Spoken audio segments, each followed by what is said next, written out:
ఈరోజు వీడియోలో simple and టేస్టీగా ఎక్కువ రోజులు నిల్వ చేసుకునే టమాటా పచ్చడి ఎలా చేసుకోవాలో చూసేద్దామా. ముందుగా స్టవ్ ఆన్ చేసి ప్యాన్ పెట్టుకొని కొంచెం ఆయిల్ యాడ్ చేసి 1/2 టీ స్పూన్ మిరపగుళ్ళు వేసి వేయించాలి.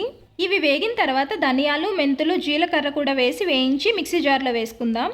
ఇప్పుడు అదే ప్యాన్లో కొద్దిగా ఆయిల్ వేసి మన కారానికి తగ్గట్టు ఎండుమిరపకాయలు వేసుకొని స్టవ్ని లో ఫ్లేమ్లోనే ఉంచి మాడిపోకుండా నిదానంగా వేయించి ఇవి కూడా మిక్సీ జార్లో యాడ్ చేసుకుందాం. కడాయిలో కొద్దిగా ఆయిల్ వేసుకొని 3 మీడియం సైజ్ టమాటాలని ఇలా పెద్ద ముక్కలుగా కట్ చేసి వేసుకోవాలి.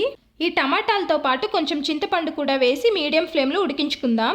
ఇప్పుడు రుచికి సరిపడా ఉప్పును వేసి టమాటా ముక్కలు బాగా మెత్తగా ఉడికిన తర్వాత స్టవ్ ఆఫ్ చేసుకుందాం.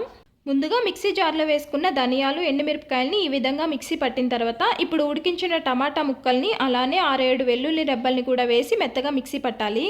తాలింపు కోసం కొద్దిగా ఆయిల్ వేసి ఆవాలు, పచ్చిశనగపప్పు, మినపప్పు వేయించి 2 ఎండుమిరపకాయలు, 2 రెమ్మల కరివేపాకు కూడా వేసి వేగిన తర్వాత మన మిక్సీ పట్టిన పచ్చడిని ఇందులో వేసి వేయించాలి. 2-3 నిమిషాలు లో టు మీడియం ఫ్లేమ్లో వేయించుకుంటే పచ్చడిలోంచి ఆయిల్ సెపరేట్ అవుతుంది. అంతే, ఇంకా స్టవ్ ఆఫ్ చేసుకుంటే మన టమాటా పచ్చడి రెడీ అయిపోయినట్టే. వీడియో నచ్చితే లైక్ చేసి అలానే మన ఛానల్ని సబ్స్క్రైబ్ చేసుకోండి. Thank you for watching.